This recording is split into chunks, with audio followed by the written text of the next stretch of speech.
as folks are logging in.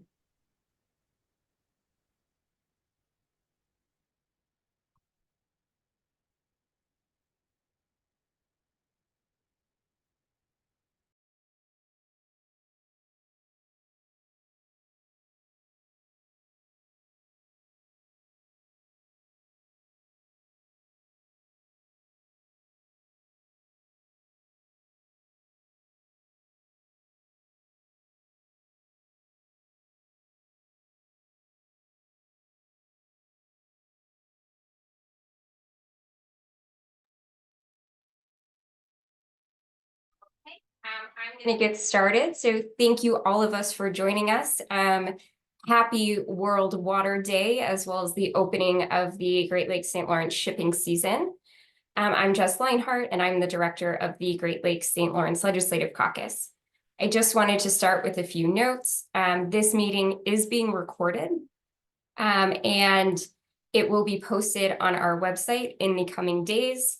If you would like to ask a question during the presentation, please feel free to raise your hand or type your question in the chat.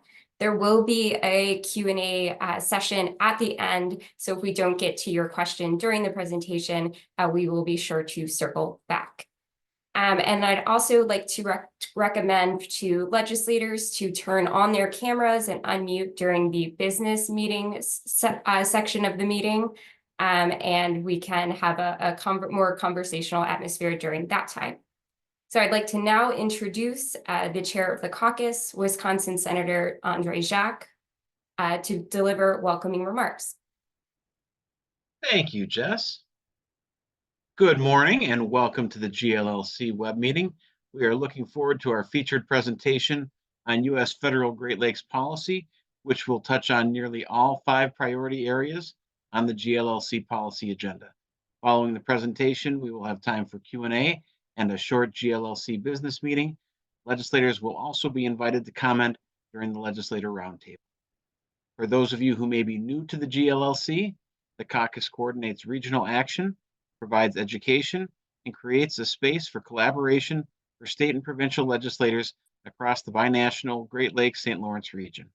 We work to advance our policy agenda through meetings like these, task forces and committees, our biennial Burkholz Policy Institute, and our annual meeting. If you are a legislator and would like to become a member of the GLLC, visit our website to fill out the form or contact Jess. Plan on joining us for the GLLC annual meeting September 9th and 10th in Duluth, Minnesota. And thank you to the supporters who make the work of the GLLC possible, Joyce Foundation and the Charles Stewart Mott Foundation. We greatly appreciate the support we receive from these foundations and their recognition of state and provincial legislators in the policymaking process in the Great Lakes region. Again, thank you for joining us today. I'll pass things back over to Jess to introduce our featured speaker. Thank you, Senator. So I'd like to introduce Chad Lord. Chad is the Senior Director for Environment and Climate Policy at the National Parks Conservation Association, where he leads the organization's effort to protect natural, cultural, and historical resources in and around America's national parks from climate change. He also serves as the Policy Director for the Healing Our Waters Great Lakes Coalition, where he develops and guides the implementation of the coalition's legislative and policy agenda in Washington, D.C. Before joining the NPCA, Chad served for 5 years as the Senior Legislative Assistant for U.S. Representative Betty McCollum. Chad's portfolio included energy, environment, transportation, international trade, and budget and appropriations. Prior to his service for a member of Congress, Chad was an advocate for the LGBTQ rights with the Human Rights Campaign. Chad lives with his husband and 10-year-old daughter in Washington, D.C., and was raised in Southwest Minnesota. He attended St. Olaf College, where he majored in political science and received his bachelor's in 1995. Over to you, Chad, to get us started. Yeah, good morning, everyone. Thank you for the invitation to join you this morning to talk a little bit about what's happening here in Washington, D.C. As Jess said, I am Chad Lord, and I do work for the National Parks Conservation Association, although I'm here today wearing my Healing Our Waters Great Lakes Coalition hat. I've been the policy director for the coalition since 2005, and I've been doing government affairs work since 1996. So thank you so much for allowing me to join you and speak to you today about Washington and some of the policy developments that are going on right now. I do want to just start my presentation this morning with, I think, what is happening right now that may be of interest to everyone, which is the completion of the fiscal year 2024 appropriations process. As you are all aware, the Congress needs to enact its funding bills in order to provide the resources to the U.S. federal agencies that fund many of the projects and programs that are implemented throughout the Great Lakes states. That process has been going on for quite some time, and this week it will finish with a series of votes starting today by the U.S. House of Representatives to complete funding all of the agencies in the U.S. federal government. The process of passing funding bills started a couple of weeks ago when they did reach agreement on at least half of the funding bills that included the U.S. EPA, the Department of the Interior, and other agencies that are really pretty important for the restoration and protection of the Great Lakes. That bill was passed a couple of weeks ago, and those agencies are now funded and able to begin their grant-making processes to move money into the region. A couple of key notes as it relates to that funding for the Great Lakes, and specifically is that, for the Great Lakes Restoration Initiative, which I know is something that is used by all of the states in the Great Lakes region, the Congress did fund that program for an additional $368 million, which when added to the $200 million that was provided in supplemental funding by the bipartisan infrastructure law, will result in a significant investment to help the region continue to tackle many of the issues that the region faces, including toxic sediment cleanups, habitat restoration, and the control of invasive species. The bills that were enacted a couple of weeks ago also included needed resources for water infrastructure through the state revolving funds, as well as a number of other grant programs run by the US EPA. I will note that when it came to the state revolving funds, while the resources were at existing levels, so there wasn't any real increase there, those funds continue to be tapped for earmarks, which does reduce the overall amount that is available to the states through the formulas, which is an issue that I know has attracted a lot of people's attention, and will continue to draw some attention as we get into the to the negotiations for the funding bills that will fund the U.S. government for fiscal year 2025, which starts on October 1st, which I'll talk about in just a minute. Fiscal year 24 is wrapping up finally after a lengthy delay. I will just, in terms of just generally my observations, the bills I think are pretty what we were expecting, especially based on the agreements that were reached last summer when they were negotiating the debt. They basically had created an agreement to fund the government at certain levels, and I think that's what we're kind of seeing right now. So there aren't really significant funding increases. Most things seem to be pretty flat funded. There have been some decreases in some programs, but generally it's a pretty balanced budget from what we saw in last year. So fiscal year 24 is wrapping up. That means that the fiscal year 25, so 2025, which is ramping up. That is the president's budget. The president just released his budget recommendations on March 11th, so just a few days ago, outlining how he proposes to fund the federal government at the start of the upcoming fiscal year, which begins on October 1st. That will be a starting point for congressional debate, which will begin in earnest once the House and the Senate conclude its debate around the second funding package today and tomorrow.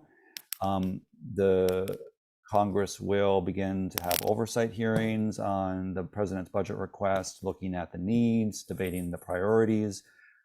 As usual, they'll begin to mark up their legislation. Members are submitting their own individual priority requests right now, so that is something for folks to be aware of. So individual members will submit their priorities to the House and Senate Appropriations Committees. Those committees will begin to have hearings and markups. I would just note that it is unlikely, much like we've seen in the past years, that the U.S. Congress will complete its work on its fiscal year 2025 appropriations measures prior to the October 1st start of the fiscal year. Most of those funding decisions will most likely be delayed until the lame duck session of Congress, which would start after the November election. So I would expect any final funding decisions to occur at the end of the year. Obviously, the November elections will have some influence over some of the decisions made by congressional leaders as to what they think they can get done before the 118th Congress wraps up on January 3rd next year. So we'll just be continuing to track that process very closely to see, how that results in the funding priorities that I know many of the organizations have put forward as it relates to the Great Lakes. So that is the budget and appropriations process, is in much of a nutshell as I can put it in. There are a couple of other areas that I did want to highlight that I think we will likely see some congressional movement this year. One of those is the Water Resources Development Act. So many of you may be familiar with the Water Resources Development Act. It is a bill that has now been enacted every 2 years. It's on a 2-year cycle now, and so it's been enacted every 2 years for since I think 2016 or maybe even 2014. This is a bill that is important for the work that the Army Corps of Engineers does in the region and across the nation. This is a bill that authorizes the Army Corps to undertake projects. It also makes changes to the Army Corps' policies and procedures. This year, the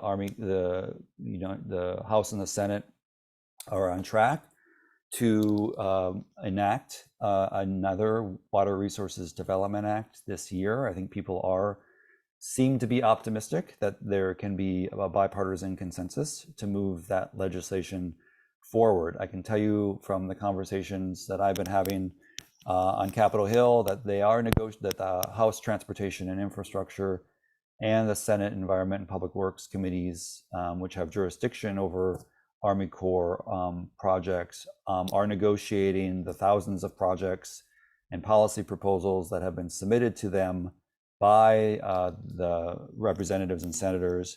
They are looking to try and wrap up those negotiations in April, so they can draft their bills and then begin the committee process to consider those bills in order to move legislation to the U.S. House of Representatives and the United States Senate for debate and for passage, and then hopefully this summer. So I would expect I think what we're being told is that committee action will be in May, with floor activity in the U.S. House of Representatives and the Senate sometime over the summer time period, so they can get those bills negotiated together and hopefully get a final bill enacted and sent to the president for signature by maybe by the end of the summer, actually, but even probably into the fall at some point. I'm not fully aware of all of the Great Lakes priorities that are being flagged for that particular bill. I know that the Brendan Road Lock and Dam project continues to draw attention as part of the Water Resources Development Act process. Many of the Great Lakes priorities that I'm familiar with and that our coalition has tracked have been already covered in past bills, and so our focus has primarily been on the implementation of projects as well as other policy changes. that have been made in past water resource development acts. But if you do have priorities that have been put forward, that is the timeline for enactment. And like I said earlier, I think people are optimistic that they will be able to move the bill because they're trying to build a bipartisan coalition of members to support it moving forward.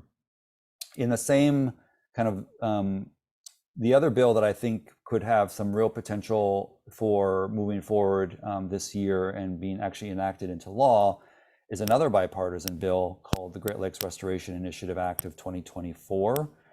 As we've already mentioned, the GLRI, or Great Lakes Restoration Initiative, was funded in the FY24 appropriations bill at $368 million. The authority that keeps that bill or that program moving forward expires in about 18 months.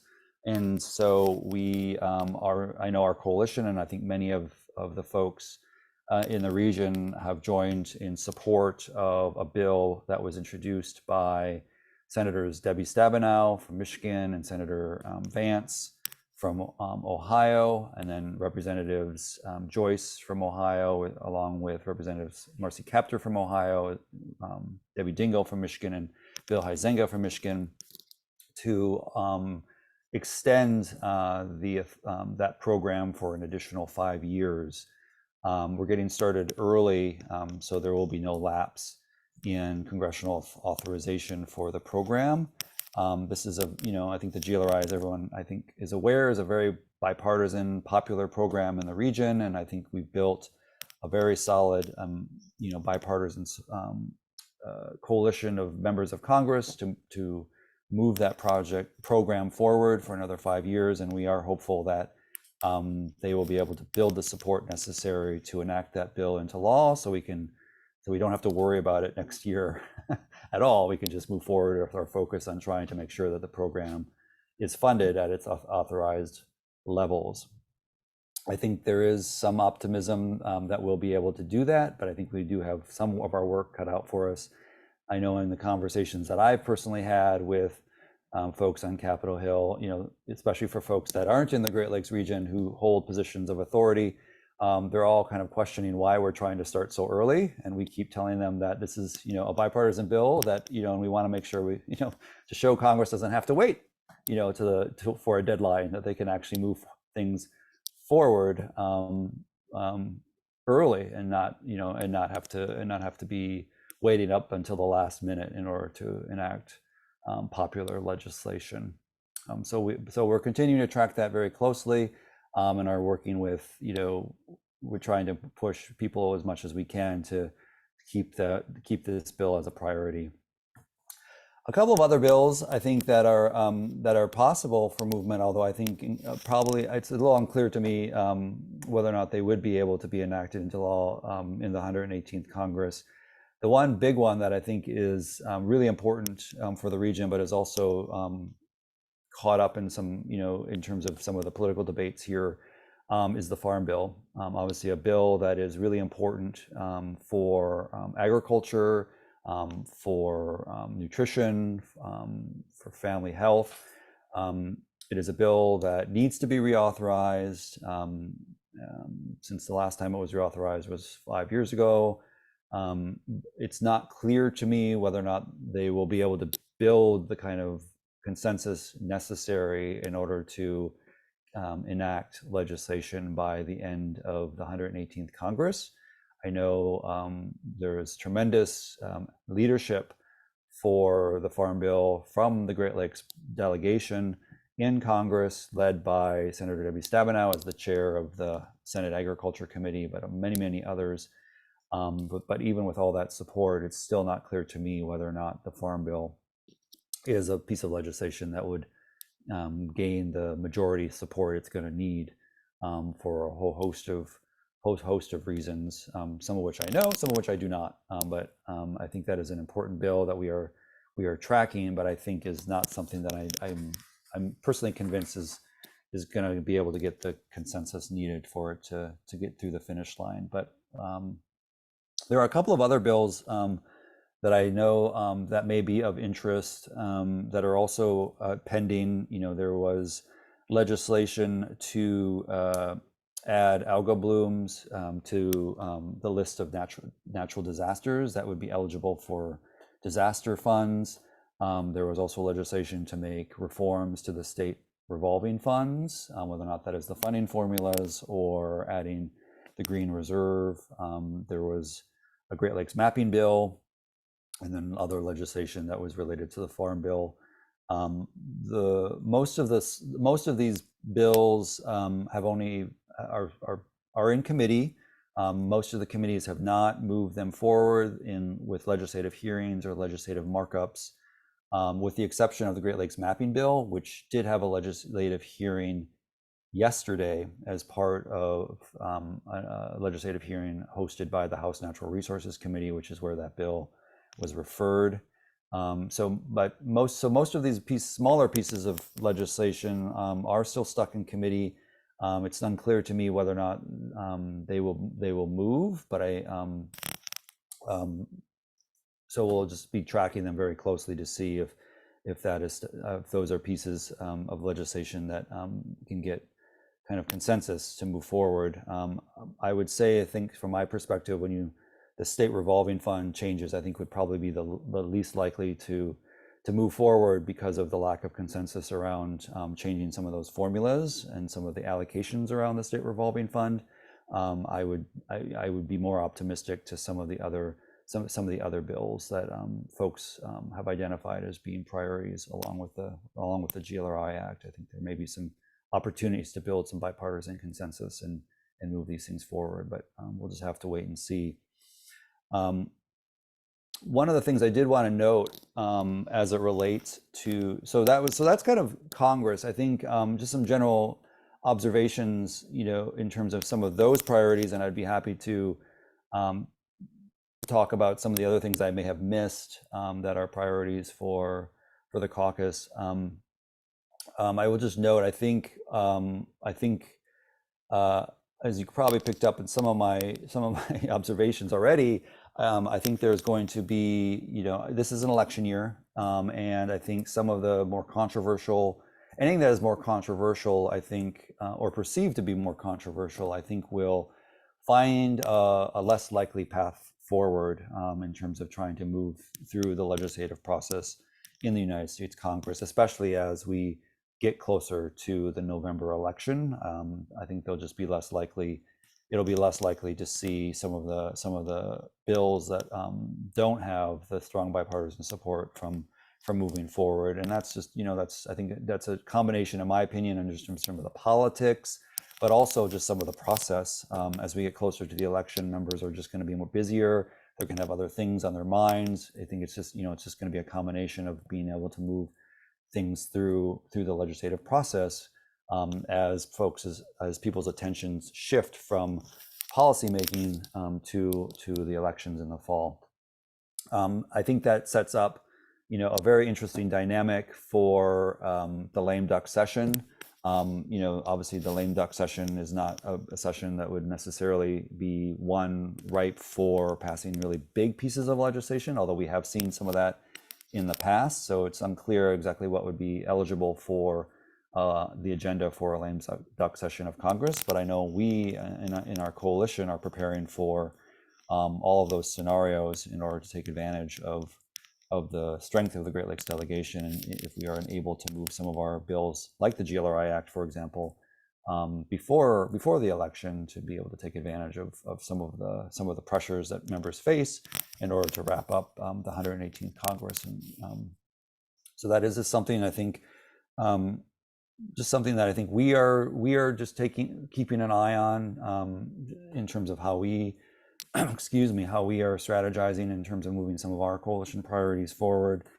I think, so that's what I would. So that's how I'm observing some of these major bills. Obviously, the government needs to be funded, and so I would expect a continuing resolution to keep the government funded until after the elections. I think, are also potentially being able to see some of these more bipartisan bills as well move, like the Water Resources Development Act.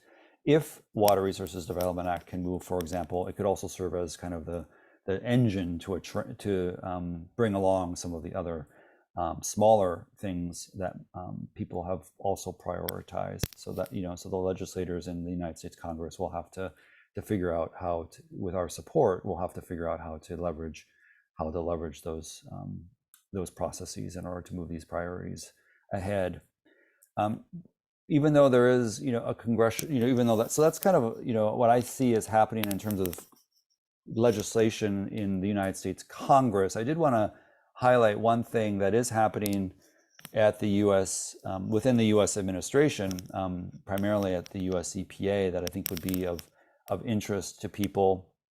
It is directly related to the Great Lakes Restoration Initiative. I think, as people may be aware, there has been a long effort over the last year by the U.S. EPA and the other federal agencies to receive comments, to talk to the public about the how to revise the Great Lakes Restoration Initiative Action Plan. These action plans are important because they help guide the budget and other decision making that the U.S. federal agencies use in terms of allocating the resources that are provided to the U.S. EPA and the other agencies through the Great Lakes Restoration Initiative. That action plan is under development. I think there were recent announcements made by the U.S. EPA that a public draft of the next action plan 4, we're now on our 4th 5-year plan to help guide Great Lakes restoration and protection in the region, will be out for public comment in, I think, early April, was the last that I heard, or thereabouts. And so this provides, the public, us, our groups, you as state legislators, state agencies, other stakeholders, the opportunity to weigh in on what that plan says. So that's just a really an important opportunity for the region, because it does, like I said, really does guide the decisions in terms of where we're investing our Great Lakes restoration resources. And so I did want to make sure just to mention that, because I know that is something that our coalition has been tracking very, very closely, and we're very excited to see the draft plan, and we'll be weighing in once we are able to analyze that. So that is, I think, one of the few kind of administration things that is happening, that is coming up. I'm sure there are other regulatory things that folks are tracking that I'm not going to really get into here, but I know and my team do track some of those other regulatory efforts. So I would be happy to answer questions if folks have them, but I'm not going to get into some of that, just because most of the work that I know our coalition focuses on is non-regulatory and congressionally related. So I think that is, I think, the general overview I had prepared for today. I would love to take questions if folks have them. So Jess, I think that's my presentation. Well, thank you so much, Chad, for running through all of that information. I'm glad that you're able to provide that expertise to our group. If anyone wants to ask a question, feel free to unmute, come on camera, or go ahead and raise your hand, or you can type your question in the chat. I just wanted to follow up on a point that Chad made earlier about the Action Plan 4 for the GLRI. If you were at our annual meeting, the GLLC did pass a resolution and provided input to the EPA on that plan development. So we will be following up when that draft comes out, and perhaps that's an opportunity for another GLLC resolution and another opportunity to provide input. And to start us off with questions, Chad, can we go back to the congressional earmarks related to the state revolving loan funds? Because this is something that we hear about and talk about, but I think maybe some more detail on why that's happening or how that happens and how states might be able to communicate what the impacts of that are. Yes. So earmarks are back. and how it happens is, stakeholders will, I mean, and I used to handle earmarks when I was working for Representative McCollum. The way it worked for us, and I think it's very similar to other offices, is that stakeholders will go and they will talk to their member of Congress and they will present a particular project, and they will ask that it gets congressionally directed funded specifically for that project. The U.S. House and Senate have limited the programs that can be earmarked. So it's not like all programs can't necessarily be earmarked. There is some limits to the number of programs that can be earmarked for congressionally directed spending. The state revolving funds are two of those programs. So my guess is that water utilities are going to their members of Congress and are asking for support. I can just tell you, my guess is if I'm sitting in the seat of an as an appropriator, they have a certain amount of money that they're allocating to these programs. My guess is they probably also are seeing the supplemental resources that have been provided to them from the bipartisan infrastructure law, and so they probably see an opportunity to be able to support individual members' congressionally directed spending requests, and instead of adding on top of the authorized amounts, so you have the amount that would go into the formula and then you add the earmarks on top of that, it looks like they have their top line amounts for the SRFs, and they're just taking the earmarks right out of it, which then does reduce the overall amount available to the funding formulas through regular appropriations. My guess is that they just are offsetting that because of the supplemental funding through the bipartisan infrastructure law. And so they are trying to balance the demands that the individual members are making on the programs by trying to, put all the money in the same pot, looking at all of the money together, and maybe aren't seeing it as a funding cut because of all the other supplemental resources. That's my guess. I mean, I don't know. No one's coming out publicly to explain, what the thinking is. But that's been my experience when folks are doing earmarks, is that they are trying to meet the members' desires. I think the only way to really push back is to explain, I think, to the members why taking the earmarks out of the overall amount is not the right way to go, because it reduces money for everybody else or directs money to projects that may not be necessarily as much of a priority that the states have identified through their individual state planning processes, because earmarks can create some projects to jump ahead of the line, and I think just being able to explain that to people, and put the pressure on them to avoid that is going to be super important. But I think that is already happening, and that we continue to see earmarks, and so members like the earmarks. So I don't know how to address it right now. I think it is a challenge for sure. Yeah, it's something to keep our eyes on for sure. And thank you for that. And then what happens if something like the Farm Bill, a big piece of legislation that needs to be reauthorized, what happens if that doesn't pass? Is there like a stopgap measure or a short-term funding bill that comes into play? Yeah, so they would have to extend the program through, I guess, the equivalent of a Farm Bill continuing resolution. So there would be a desire to extend the existing programs into the future in order to keep those programs operating. I'm aware that without that, some of the Farm Bill programs could lapse and create gaps in coverage. And so I think there's a strong desire to at least keep the status quo, in place, So yeah, there would most likely need to be an additional extension of existing farm bill programs while the U.S. Congress is continuing to debate, what changes it wants to make to the USDA programs. For how long that extension is also up for negotiation.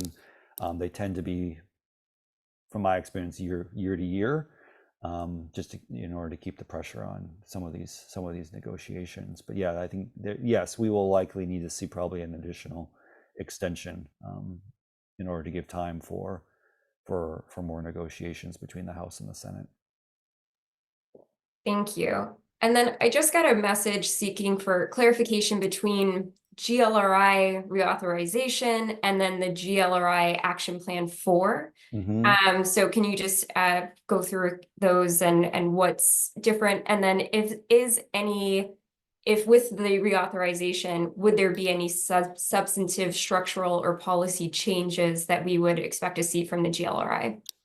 Right, I'll start with the last one first, just because that's an easy answer. The answer is no. The members of Congress decided that it would be easier to just extend the dates and increase the overall amount of funding available to the program over the next 5 years. And so the dates have just been shifted forward by 5 years, and then they did increase the authorized amount for the program by 25 million. So it would be $500 million a year for 5 years for a total of $2.5 billion. There was some discussion about other structural and other changes to the program, and I think the members in the House and Senate decided that introducing some of those other issues when they can probably be covered administratively would just create unnecessary hurdles for them in terms of moving the legislation forward. So it was a decision they made that they saw as the cleanest legislative path to move a bill forward in the 118th Congress. So that was the decision they made, and I think one that we support, because I think we all would have probably changes we would like to make, and it just would slow the process down. The difference between the authorization bill and the action plan, so the authorization bill is legislation, and that is just strictly Congress saying that this is a program that can get funding, and so that is, and then the action plans have been in place, like I said, since the very beginning of the GLRI. We're now talking about the fourth one, and the action plans are just basically that. They're plans that the U.S. federal agencies organize in order to help guide how they're going to make decisions around where they're investing the GLRI resources that Congress has authorized and appropriates. And so the bill is a legislative vehicle. The action plan is more of an administration kind of procedural implementation vehicle. I hope that clears things up. Thank you. I'd like to recognize Representative Troy to ask a question. Okay, I think we're on. Yeah, thank you, Chad. Yeah, I've always thought that earmarks were very bad public policy, of course, unless they're in my district, and then they're extremely wise public policy.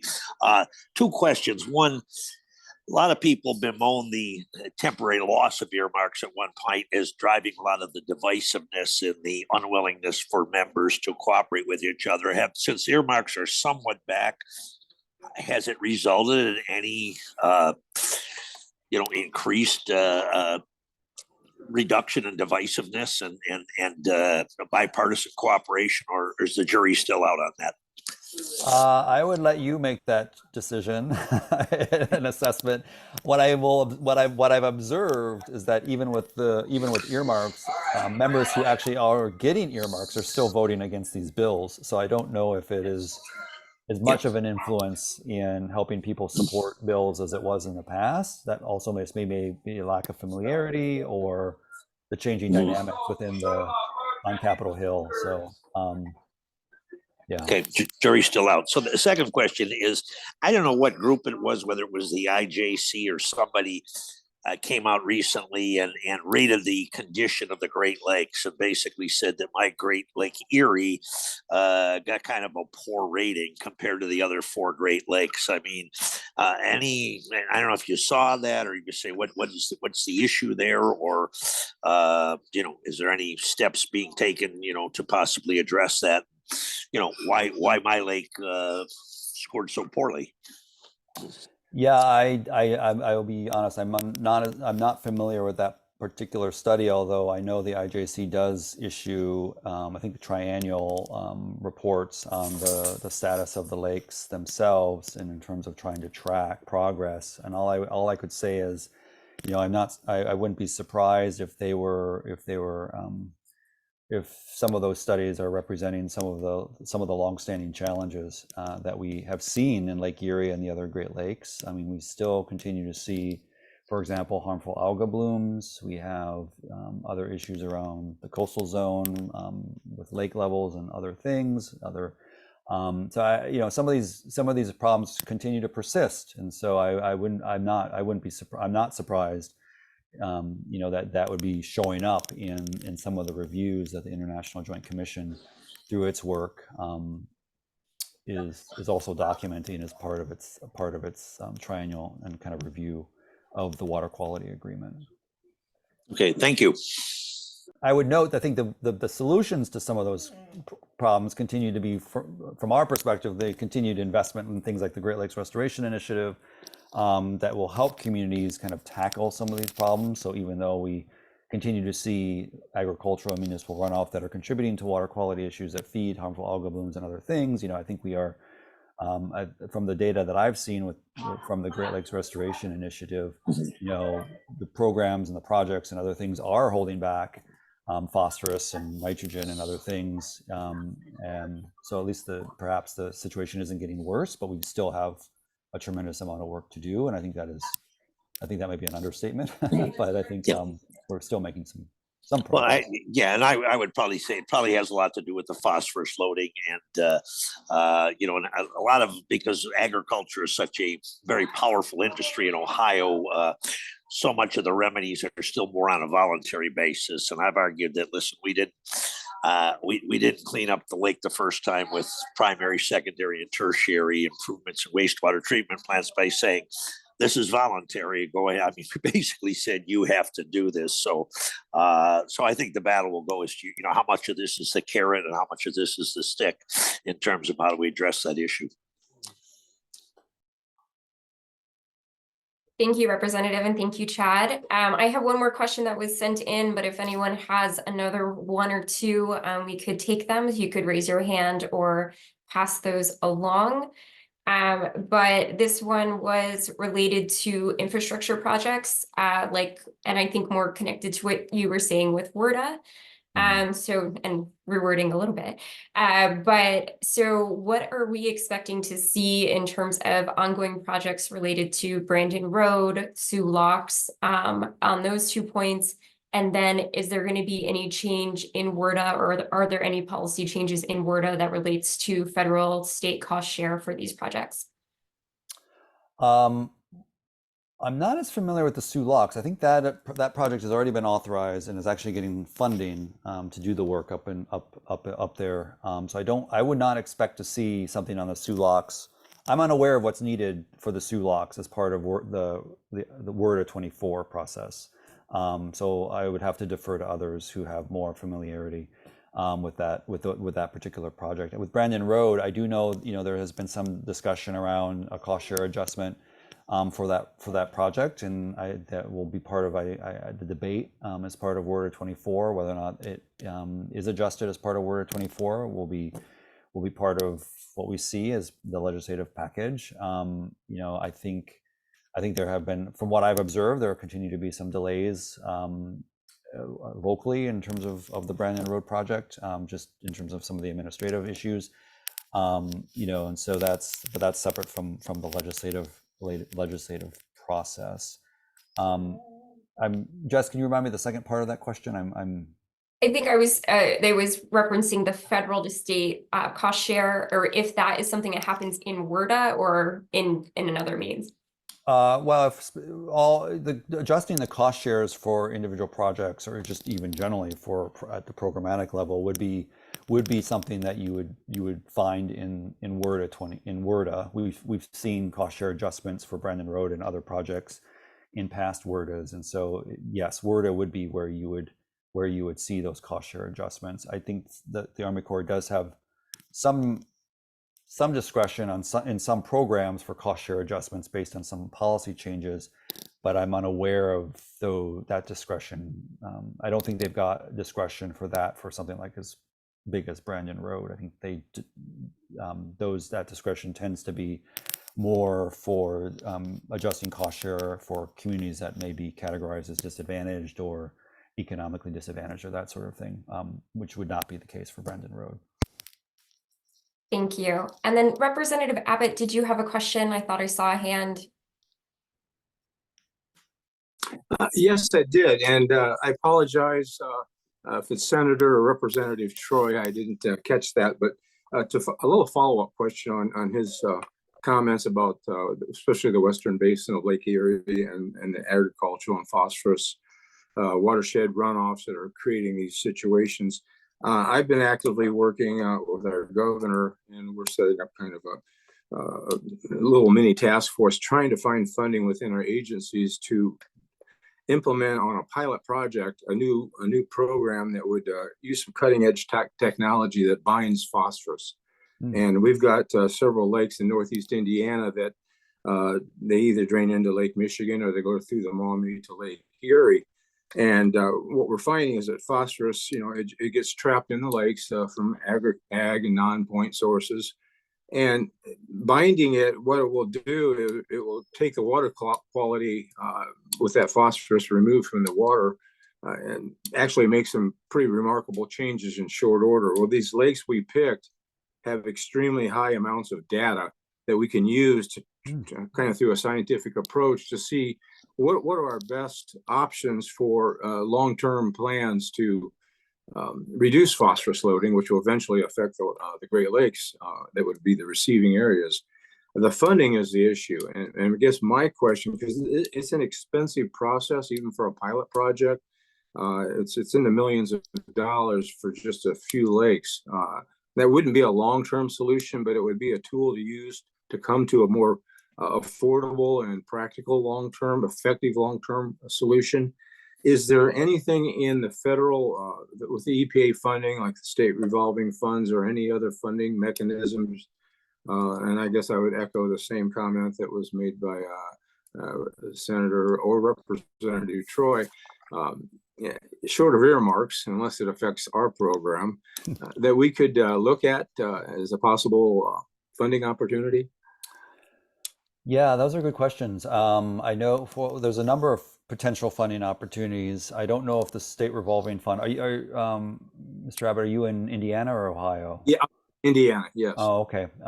Northern I don't know Indiana. if the Indiana agency, I don't know the Indiana rules, so I don't know what's eligible or not. I know in some states you can fund some activities that would be designed to do upstream kind of work that I think what you're describing, but I don't know if that would be an eligible activity under the Indiana rules for state revolving fund resources. I mean, there are programs like the Section 319 program out of US EPA that I'm sure Indiana has access to. That's just grant money that is designed to address non-point source pollution. There could be, I would imagine there could be potential USDA grants through the Natural Resources Conservation Service. EQIP may be a good place to get some resources to do pilots. I don't know if anyone in the region has proposed a Regional Conservation Partnership Program, RCPP project, but that might be a place to go. I think that the Great Lakes Restoration Initiative also may be a source of some resources. I know it does fund both more applicable research to design to see, but also not only that, I've seen some projects that are designed to also help get the word out about these innovations to other farmers so they can be adopted more widely. So GLRI money may be available through the US EPA or through the monies that the GLRI goes to NRCS at the USDA or other agencies.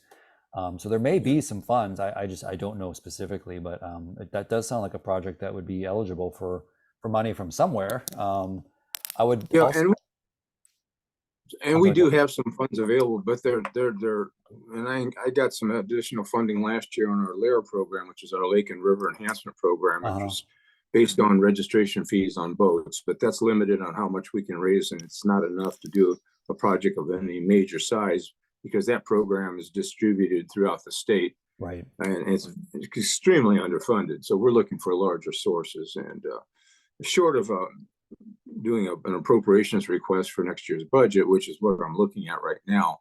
Just trying to see if there's any federal programs. I mean, I can make some calls. We can look into it, but I didn't know if there was anything off the top of your head that might be coming up as a possibility. Yeah, the ones that I've already mentioned, I don't know what the grant cycles are for those, but those are the ones that come immediately to mind, where there may be some eligibility to support these activities. Okay. All right. Thank you. Thank you. And Representative Abbott, that sounds like a really exciting program. So if that's something that, I can help with, or maybe connect to other folks too, I would be happy to get more information about it. So feel free to keep me in the loop. Yeah, we're working with a company right now. It's working national, from California. Lakes is thousands of acres down to small lakes down in Florida, Texas, up in the Northeast. So it's kind of a new technology.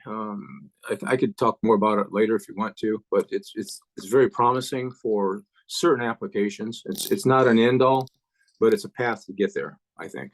So I'll be glad to see you later. Yes, absolutely. I know some of our coalition partners in Minnesota have been very active in kind of the innovative cropping systems and other things to reduce runoff from farm fields. So these innovations are can be pretty exciting.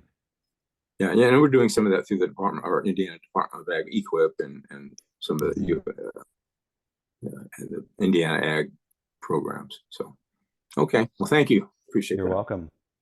Thank you. So at this point, we do need to shift over to our very quick business session, but thank you, Chad, so much for your presentation and for fielding all of those questions. We really appreciate the partnership with Healing Our Waters and yourself moving forward, and we will be sure to be in touch as these things continue to develop. Thank you so much for the chance to join you. Our conference is in Chicago in September, so maybe we'll see some of you at the end of September in Chicago as well. Thank you for the chance to talk to you today, and I'd be happy to come back anytime. Sounds great. Thank you, Chad. And that at this point, I'll turn things back over to Senator Jacques to just take us through our business meeting, which would include updates from the executive committee. Thank you, Jess. I'll try to be succinct. And again, thanks to Chad for his update. The GLLC Executive Committee met in February, and we moved forward with several items. We approved Resolution 24-1, enhancing Indigenous participation. With the passage of this resolution, GLLC is committed to formalizing the role of Indigenous nations in the work of the caucus. To move towards that goal, we have formed an Indigenous Engagement Committee, which will be working on listening to and collecting feedback from nations across the region. In addition, the GLLC also began the elections process for our executive committee by forming a nominations committee. The GLLC will conduct elections for officers at our annual meeting in Duluth, Minnesota on September 9th and 10th. The nominations committee will outline the election process, so please keep an eye out for those updates. The GLLC also continues to partner with regional Great Lakes organizations. GLLC signed on to the Great Lakes Commission's shared U.S. federal priorities for the Great Lakes. We have also joined the Council of the Great Lakes region as a knowledge partner to collaborate with industry on reducing plastic pollution in the Great Lakes region. If you would like to join any committee or are interested in a leadership position with the GLLC or have any questions, please contact Jess Lienhardt or feel free to raise your hand. And then at this point, we'll move into the legislator roundtable. If there are any members who'd like to raise their hand and share any additional comments, updates, or ask any questions.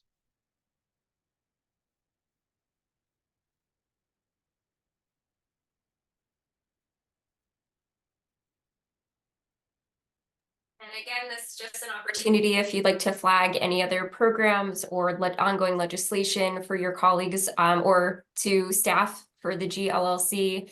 We'd love to hear what's going on. And I see a hand raised from Senator Fine. Oh, oops, Hold on. uh-oh. Hey, it's not just Senator Fine, you got two Lauras. Two Lauras. I just wanted to let you know that we've kind of kicked off the year of water here in Illinois, where we've branded our water legislation and trying to get people excited about water. And Today is World Water Day. yeah, from the Celebrate UN. responsibly. Thank you Thanks. both so much.